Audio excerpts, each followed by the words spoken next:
포괄임금제 성립 여부.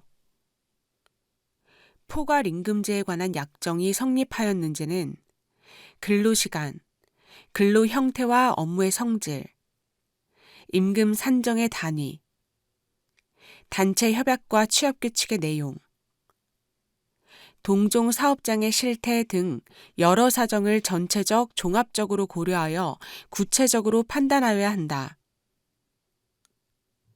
비록 개별 사안에서 근로 형태나 업무의 성격상 연장, 야간, 휴일 근로가 당연히 예상된다 하더라도 기본급과는 별도로 연장, 야간, 휴일 근로수당 등을 세부 항목으로 나누어 지급하도록 단체협약이나 취업규칙, 급여규정 등에서 정하고 있는 경우에는 포괄임금제에 해당하지 아니한다.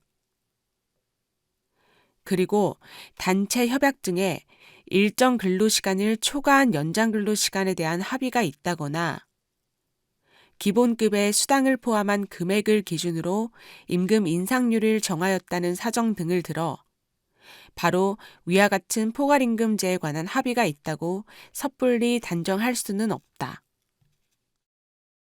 포괄임금제 성립 여부. 포괄임금제에 관한 약정이 성립하였는지는 근로시간, 근로 형태와 업무의 성질, 임금 산정의 단위, 단체 협약과 취업규칙의 내용, 동종 사업장의 실태 등 여러 사정을 전체적 종합적으로 고려하여 구체적으로 판단하여야 한다.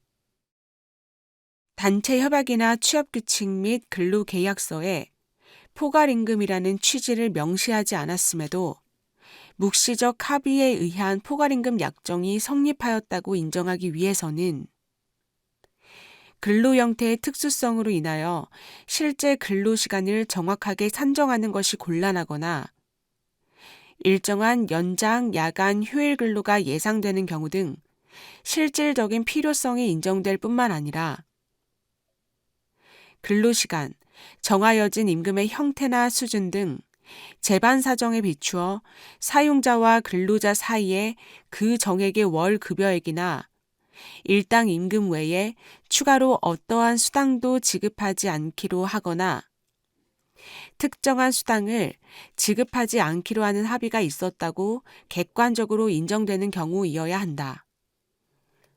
포괄임금제의 효력. 1.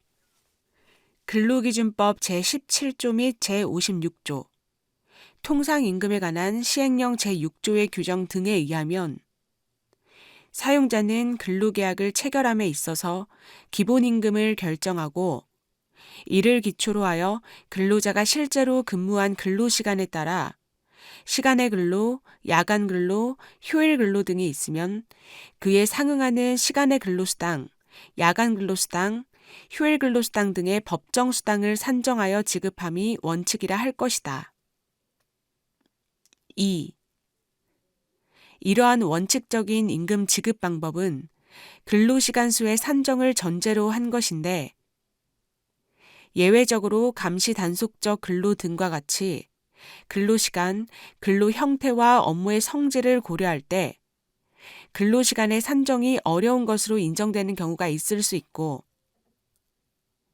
이러한 경우에는 사용자와 근로자 사이에 기본임금을 미리 산정하지 아니한 채 법정 수당까지 포함된 금액을 월 급여액이나 일당 임금으로 정하거나 기본임금을 미리 산정하면서도 법정 제수당을 구분하지 아니한 채 일정액을 법정 제수당으로 정하여 이를 근로시간 수에 상관없이 지급하기로 약정하는 내용에 이른바 포괄임금제에 의한 임금 지급 계약을 체결하더라도 그것이 달리 근로자에게 불이익이 없고 여러 사정에 비추어 정당하다고 인정될 때에는 유효하다 할 것이다.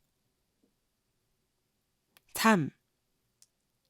그러나 위와 같이 근로시간의 산정이 어려운 경우가 아니라면 달리 근로기준법상의 근로시간에 관한 규정을 그대로 적용할 수 없다고 볼 만한 특별한 사정이 없는 한 근로기준법상의 근로시간에 따른 임금 지급의 원칙이 적용되어야 할 것이므로 이러한 경우에도 근로시간 수에 상관없이 일정액을 법정 수당으로 지급하는 내용의 포괄임금제 방식의 임금 지급 계약을 체결하는 것은 그것이 근로기준법이 정한 근로시간에 관한 규제를 위반하는 이상 허용될 수 없다.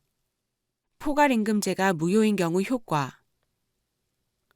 근로시간의 산정이 어려운 등의 사정이 없음에도 포괄임금제 방식으로 약정된 경우 그 포괄임금에 포함된 정액의 법정수당이 근로기준법이 정한 기준에 따라 산정된 법정수당에 미달하는 때에는 그에 해당하는 포괄임금제에 의한 임금 지급계약 부분은 근로자에게 불이익하여 무효라 할 것이고 사용자는 근로기준법 제15조의 강행성과 보충성 원칙에 의해 근로자에게 그 미달되는 법정수당을 지급할 의무가 있다.